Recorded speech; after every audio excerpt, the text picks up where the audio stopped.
যুক্তরাষ্ট্রকে তোয়াক্কা না করে মধ্যপ্রাচ্যে হামলা বাড়িয়েছে ইরান। তেহরানের চাপের মুখে কি মার্কিন প্রশাসনে বড় রদবদল? কি কৌশলে ইরানকে দিয়ে মার্কিন দাপট গুড়িয়ে দিচ্ছে রাশিয়া? তবে কি প্রেসিডেন্ট পুতিন ডাবল গেম খেলছেন? যুদ্ধ বন্ধে মার্কিন প্রশাসনের চাপের মুখে হরমুজ প্রণালী খুলতে পারবেন কি ট্রাম্প? যুক্তরাষ্ট্রে F-35 যুদ্ধবিমান গুড়িয়ে দিল ইরান। আসসালামু আলাইকুম, দেখছিলেন বাংলাভিশন ওয়ার্ল্ড নিউজ হেডলাইন। এবারে পুরো সংবাদ। মধ্যপ্রাচ্যে পানি বিশুদ্ধকরণ কেন্দ্র এবং তেলের ডিপোতে আরও হামলা বাড়িয়েছে ইরান। অন্যদিকে যুক্তরাষ্ট্র এবং ইসরায়েলের হামলায় ইরানের কারাজে বাড়ছে হতাহতের সংখ্যা। ইরানের পররাষ্ট্রমন্ত্রী আব্বাস আরাগচি বলেছেন, বেসামরিক স্থাপনায় হামলা চালিয়ে ইরানকে পিছু হটানো যাবে না। এদিকে যুদ্ধ পরিস্থিতির মধ্যে মার্কিন প্রশাসনে বড় রদবদল এনেছেন ডোনাল্ড ট্রাম্প। যুদ্ধ বন্ধে যুক্তরাষ্ট্র ও ইসরায়েলকে আহ্বান জানিয়েছে জাতিসংঘ মহাসচিব অ্যান্টনিও গুতেরেস। সানজিদা ইসলাম তন্নির ডেস্ক রিপোর্ট। ইরানকে পাথরের যুগের অবস্থায় ফিরিয়ে নিয়ে যাওয়া হবে। যুক্তরাষ্ট্রের প্রেসিডেন্ট ডোনাল্ড ট্রাম্পের এই হুমকির 24 ঘন্টা যেতে না যেতেই মার্কিন বিমান হামলায় ধসিয়ে দেওয়া হয়েছে আলবোর্জ প্রদেশের বৃহত্তম B1 সেতু। কারাচ শহরের কাছে অবস্থিত এই সেতুটি মধ্যপ্রাচ্যের সবচেয়ে উঁচু ব্রিজ। মার্কিন ও ইসরায়েলি বাহিনীর যৌথ হামলায় ক্ষতিগ্রস্ত হয়েছে সেতুটির মধ্যভাগ। হতাহত হয়েছে শতাধিক। হামলা হয়েছে উত্তর পূর্ব ইরানের মাশহাদ বিমানবন্দরে। তবে কি এবার ইরানকে পাথরের যুগে নিয়ে যাওয়ার অভিযান শুরু করলো যুক্তরাষ্ট্র? ট্রাম্পের ঘোষণা অনুযায়ী আগামী 2 থেকে 3 সপ্তাহের মধ্যে কি শেষ হবে যুদ্ধ? নাকি যুক্তরাষ্ট্র ও ইসরায়েলের আগ্রাসনের জবাবে ইরানের পাল্টা হামলায় আরও দীর্ঘ হবে যুদ্ধ পরিস্থিতি? কারাচ শহরের B1 সেতুতে মার্কিন ও ইসরায়েলি বাহিনীর ভয়াবহ বিমান হামলার পরেও ইরানের অবশিষ্ট কাঠামোগুলোতে হামলা জোরদার করা হয়নি বলে দাবি করেছেন ডোনাল্ড ট্রাম্প। সামাজিক মাধ্যমের এক পোস্টে B1 সেতু ধ্বংসের দাবি করে এরপর ইরানের বিদ্যুৎ কেন্দ্র ধ্বংস করা হবে বলেও হুঁশিয়ার করেছেন। বেশি দেরি হওয়ার আগেই তেহরানকে সমঝোতায় আসারও আহ্বান জানিয়েছেন। তবে ইরানের বেসামরিক স্থাপনায় হামলা চালিয়ে যুক্তরাষ্ট্র নিজের নৈতিক পতনের বার্তা দিয়েছে বলে মন্তব্য করেছেন ইরানের পররাষ্ট্রমন্ত্রী আব্বাস আরাগচি। বেসামরিক অবকাঠামোর ওপর হামলা চালিয়ে যুক্তরাষ্ট্র ইরানকে পিছু হটাতে পারবে না বলেও দাবি আরাগচির। তবে শুধু নিন্দা জানিয়েই থেমে থাকেনি ইরান। ইসরায়েলকে লক্ষ্য করে কয়েক দফায় মিসাইল হামলা চালিয়েছে। এতে ক্ষতিগ্রস্ত হয়েছে দেশটির এক অস্ত্রাগার। আহত হয়েছে অন্তত 148 ইসরায়েলি। হামলা হয়েছে সংযুক্ত আরব আমিরাতে অবস্থিত একটি মার্কিন ইস্পাত কারখানায়। কুয়েতের অন্যতম প্রধান তেল শোধনাগার ও রপ্তানি কেন্দ্র মিনা আল আহমাদি ও একটি পানি শোধনাগারে ড্রোন হামলার ঘটনা ঘটেছে। এতে তেল শোধনাগারের কয়েকটি ইউনিটে আগুন লেগে যায়। এছাড়া যে কোনো হামলার জন্য ইরানি কমান্ডারদের প্রস্তুত থাকতে বলেছেন দেশটির সেনাপ্রধান।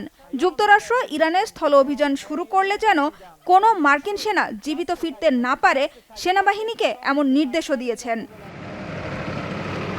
ইরান ছাড়াও ইসরায়েলকে লক্ষ্য করে হামলা চালাচ্ছে লেবাননের সশস্ত্র গোষ্ঠী হিজবুল্লাহ। ইরানের পাশাপাশি লেবাননেও বেড়েছে ইসরায়েলি আগ্রাসন। যুদ্ধ শুরুর পর দেশটির সশস্ত্র গোষ্ঠী হিজবুল্লাহর মোট 15 সদস্যকে হত্যার দাবি করেছে ইসরায়েলি সেনাবাহিনী। তারই পাল্টা জবাব দিচ্ছে গোষ্ঠীটি। আর ইরান ও লেবাননের সাথে মিলে ইসরায়েলের রকেট হামলা অব্যাহত রেখেছে ইয়েমেনের হুথি বিদ্রোহীরাও। এদিকে ইরান যুদ্ধ বন্ধ করতে যুক্তরাষ্ট্র ও ইসরায়েলকে আহ্বান জানিয়েছেন জাতিসংঘ মহাসচিব অ্যান্টনিও গুতেরেস। ইরান যুদ্ধ চলতে থাকলে হরমুজ প্রণালী স্থিতিশীল হবে না বলে আশঙ্কা প্রকাশ করেছে চীন। মধ্যপ্রাচ্যের আঞ্চলিক স্থিতিশীলতা ফিরিয়ে আনতে যে কোনো ধরনের সহায়তা দিতে প্রস্তুত বলে জানিয়েছে রাশিয়া। আর নিজেদের বিজয়ী ঘোষণা করে ইরান সরকারকে যুক্তরাষ্ট্রের সাথে সমঝোতার পরামর্শ দিয়েছেন ইরানের সাবেক পররাষ্ট্রমন্ত্রী জাভাদ জারিফ। অন্যদিকে চলমান যুদ্ধ পরিস্থিতির মধ্যে মার্কিন প্রশাসনে বড় রদবদল এনেছেন প্রেসিডেন্ট ডোনাল্ড ট্রাম্প। বরখাস্ত করা হয়েছে সেনাবাহিনীর chief of staff Randy George আর অ্যাটর্নি জেনারেল পাম বন্ডিকে। সেনাবাহিনীর ট্রান্সফরমেশন অ্যান্ড ট্রেনিং কমান্ডের প্রধান জেনারেল ডেভিড হডনে এবং আর্মি চ্যাপ্লেন কোরের প্রধান মেজর জেনারেল উইলিয়াম গ্রিনকেও বরখাস্ত করা হয়েছে। সানজিদা ইসলাম তন্নি, বাংলাভিশন নিউজ ডেস্ক। এবার পুতিনের সঙ্গেও যুদ্ধে জড়িয়ে গেলেন প্রেসিডেন্ট ডোনাল্ড ট্রাম্প। মধ্যপ্রাচ্যে যখন ইরানকে দমনে সর্বশক্তিতে মরিয়া আমেরিকা, ঠিক তখনই পর্দার আড়াল থেকে মাস্টার স্ট্রোক দিচ্ছেন রাশিয়ার প্রেসিডেন্ট ভ্লাদিমির পুতিন। রুশ স্যাটেলাইটের দেওয়া নিখুঁত তথ্যে সৌদি আরবে মার্কিন ঘাঁটি গুড়িয়ে দিয়েছে তেহরান। এছাড়াও সরাসরি IRGC পাচ্ছে রুশ গোয়েন্দা তথ্য। ফলে চলমান যুদ্ধ কেবল ইরান আমেরিকার সংঘাতে সীমাবদ্ধ নেই, এই লড়াই রূপ নিয়েছে এক ভয়াবহ প্রক্সি যুদ্ধে। এ ছায়াযুদ্ধে তবে কি সমাধি হবে মার্কিন শ্রেষ্ঠত্বের? হাফিজুল ইসলামের ডেস্ক রিপোর্টে থাকছে বিস্তারিত। রাশিয়ার দেওয়া গোয়েন্দা তথ্য ব্যবহার করে মধ্যপ্রাচ্যে মার্কিন সেনা ঘাঁটি ও মিত্র দেশগুলোতে হামলা চালাচ্ছে ইরান। রুশ স্যাটেলাইটের সরাসরি সাহায্য পাচ্ছে তেহরানের সামরিক বাহিনী। ইরানকে দমনে যখন নিজের সর্বশক্তি নিয়োগ করছেন প্রেসিডেন্ট ডোনাল্ড ট্রাম্প, তখন পর্দার আড়াল থেকে কলকাঠি নাড়ছেন ভ্লাদিমির পুতিন। মার্কিন গোয়েন্দাদের বরাতে প্রভাবশালী গণমাধ্যম দ্য টেলিগ্রাফ জানিয়েছে, আমেরিকা শুধু ইরানের বিরুদ্ধে লড়াই করছে না, বরং একই সঙ্গে জড়িয়ে পড়ছে মস্কোর বিরুদ্ধে প্রক্সি ওয়ার বা ছায়াযুদ্ধে।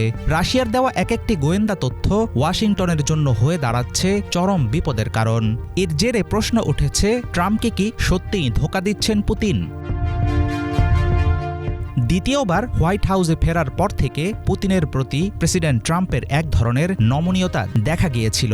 তার রুশ ঘেঁষা নীতি ইউরোপ জুড়ে তৈরি করে দুশ্চিন্তার পাহাড়। তখন গুঞ্জন ওঠে, ইউক্রেন সংকটে ভলোদিমির জেলেনস্কির চেয়ে পুতিনের দাবিকেই বেশি গুরুত্ব দিচ্ছেন ট্রাম্প। মার্কিন প্রেসিডেন্টের উদ্দেশ্য যাই হোক না কেন, সম্প্রতি ইরান ইস্যুতে পুতিনের অবস্থান আরও বাড়িয়ে দিয়েছে পশ্চিমাদের সংশয়। পুতিনের সঙ্গে ট্রাম্প সুসম্পর্ক বজায় রাখতে চাইলেও মস্কো যেন পরিষ্কার জানিয়ে দিচ্ছে, রণক্ষেত্রে তারা ওয়াশিংটনের বন্ধু নয়। অন্যদিকে ব্রিটিশ সরকারের দাবি, গোয়েন্দা তথ্য ছাড়াও ইরানি সেনাদের প্রশিক্ষণ ও ড্রোন সাহায্য দিচ্ছে রাশিয়া।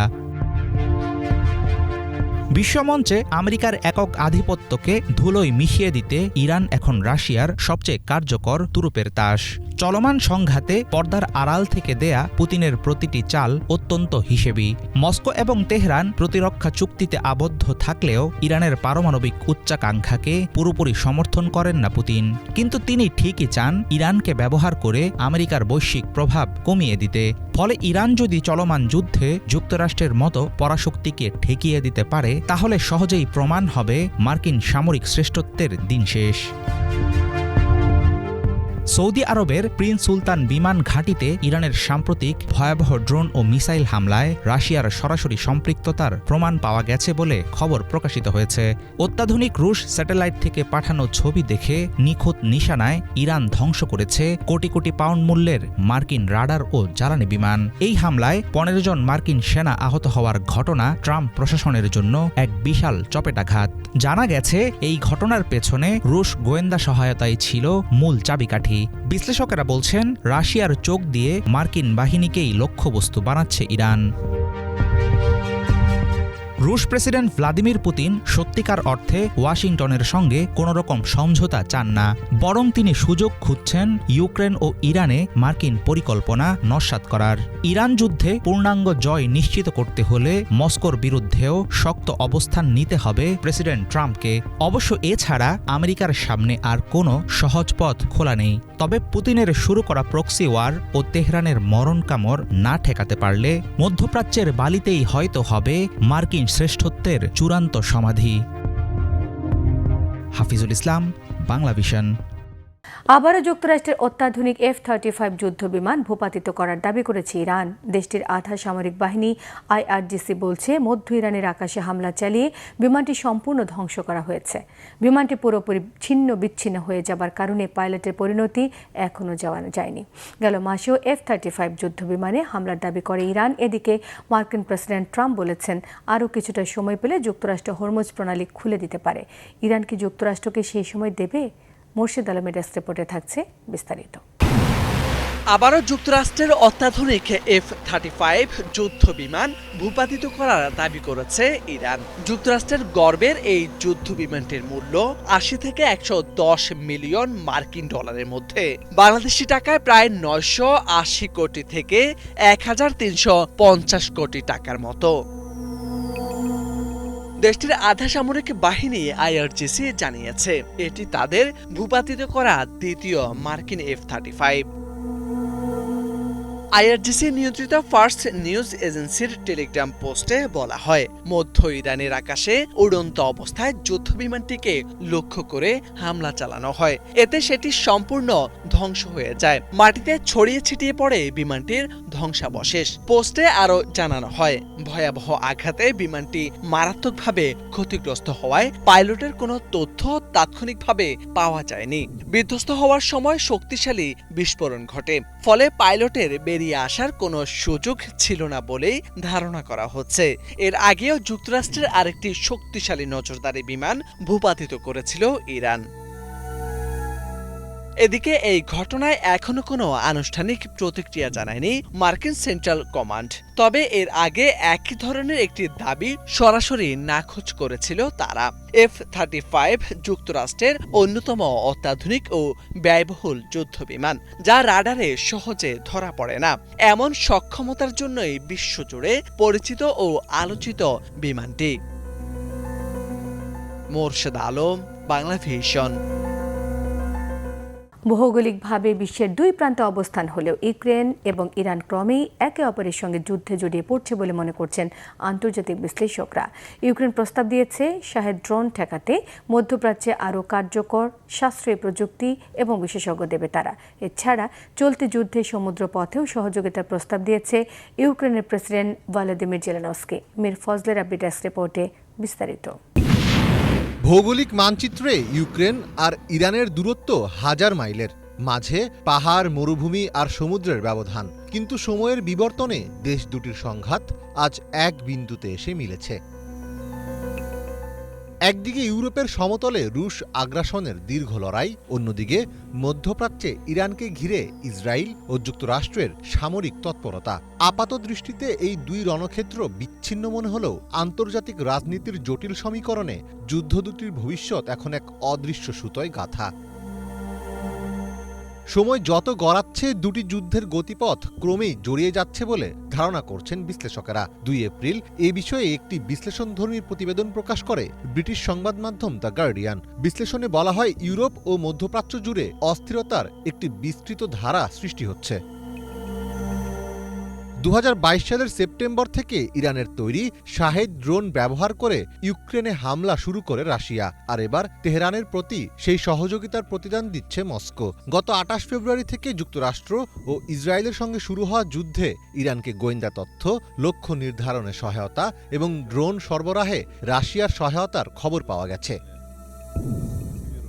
ইউক্রেনের বিরুদ্ধে রাশিয়ার যুদ্ধ 5ম বছরে পড়েছে। অন্যদিকে 5 সপ্তাহ ধরে ইরানের বিরুদ্ধে যুদ্ধ করছে ইসরায়েল ও যুক্তরাষ্ট্র। তবে এরই মধ্যে এই যুদ্ধে জড়িয়ে পড়েছে ইউক্রেন। গত মাসের শেষ সপ্তাহে সৌদি আরব, কাতার ও আমিরাতের সাথে গুরুত্বপূর্ণ প্রতিরক্ষা চুক্তি সই করেছে ইউক্রেন, যেখানে মূলত আকাশ প্রতিরক্ষা এবং যৌথ অস্ত্র উৎপাদনের ওপর জোর দেওয়া হয়েছে। আর এভাবেই কৌশলগত কারণে ইরান যুদ্ধে জড়িয়ে যাচ্ছে রাশিয়া ও ইউক্রেন।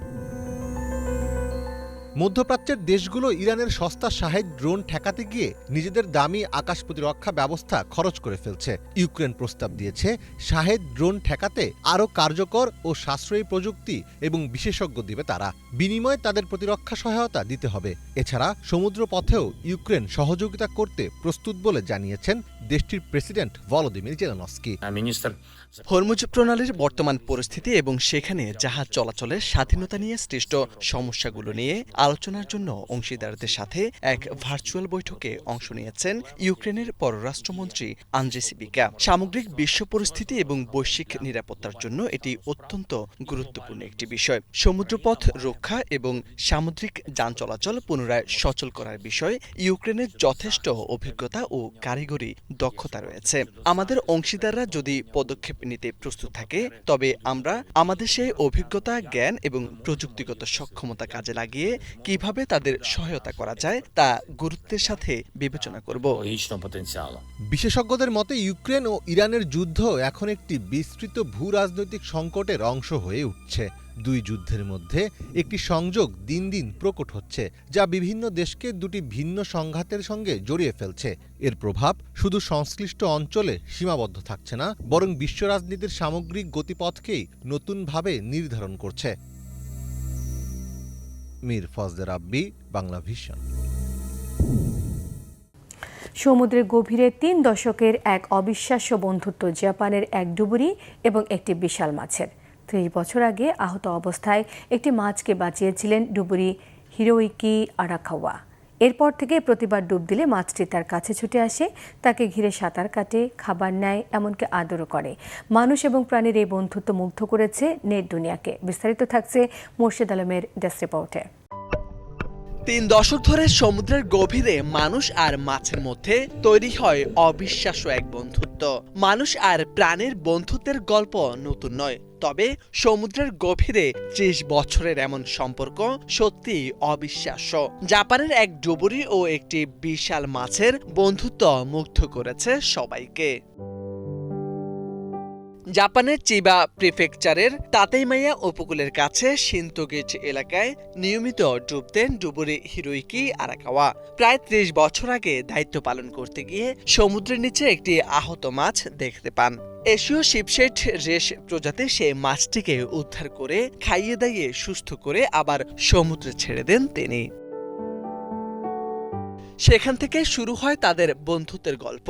ভালোবেসে মাছটির নাম রাখেন ইউরিকো। এরপর থেকেই যখনই হিরোইকি ওই এলাকায় ডুব দেন, তখনই ইউরিকো ছুটে আসে তার কাছে। কখনো তাকে ঘিরে সাঁতার কাটে, আবার কখনো সামনে ভেসে থাকে। সম্প্রতি সামাজিক যোগাযোগ মাধ্যমে ছড়িয়ে পড়া একটি ভিডিওতে দেখা যায় ডুবুরির সামনে বিশাল মাছটি ঘুরছে। হিরোইকি নিজের হাতে তার মুখে খাবার দিচ্ছেন, এমনকি আদরও করছেন। ৩০ বছর ধরে এই বন্ধুত্ব অটুট রেখেছেন দুজনই। হিরোইকি যেমন নিয়ম করে বন্ধুর জন্য খাবার নিয়ে যান, তেমনি ইউরিকো ভুলে যায়নি সেই মানুষটিকে, যে মানুষটি একদিন তাকে নতুন করে জীবন দিয়েছে। মোর্শেদ আলম, বাংলা ভিশন। মিয়ানমারের নয়া প্রেসিডেন্ট হিসেবে সদ্য সাবেক সেনাপ্রধান জেনারেল মিন আং হলাইনকে নির্বাচিত করেছে দেশটির পার্লামেন্ট। এতে কৌশলী পদক্ষেপে সর্বময় ক্ষমতা নিজের হাতেই ধরে রাখলেন এককালে সামরিক জান্তা প্রধান হলাইন। স্থানীয় সময় শুক্রবার সকালে নয়া প্রেসিডেন্ট নির্বাচনের ভোটে অংশ নেন পার্লামেন্ট সদস্যরা। প্রার্থী ছিলেন ৬৯ বছর বয়সী হলাইন সহ পার্লামেন্টের ৩ ভাইস প্রেসিডেন্ট। প্রতিদ্বন্দ্বী দুর্বল হওয়ায় সংসদে প্রায় ৯০% হলাইনের অনুগত থাকায় ফলাফল তার পক্ষে যাবার আগে থেকে নিশ্চিত ছিল। তাই একে লোক দেখানো আনুষ্ঠানিকতা বলছেন বিশ্লেষকরা। গত বছর ডিসেম্বর থেকে এবছর জানুয়ারি পর্যন্ত ৩ ধাপে সাধারণ নির্বাচনে প্রধান বিরোধী দলগুলোর অংশগ্রহণের সুযোগ না থাকায় পার্লামেন্টে একচ্ছত্র আধিপত্য রয়েছে হলাইনের। ২০২১ সালের ফেব্রুয়ারিতে অং সান সুচির সরকারকে সেনা অভ্যুত্থানে হটিয়ে দিয়ে ক্ষমতা দখল করেন তিনি। এরপর থেকে বন্দী আছেন সুচি। ব্যাপক ধরপাকড়ের পর কারাবন্দী অবস্থায় মারা গেছেন সুচির দল এনএলডির বহু নেতাকর্মী। এই ছিল আজকের মতো। সঙ্গে থাকায় সবাইকে ধন্যবাদ।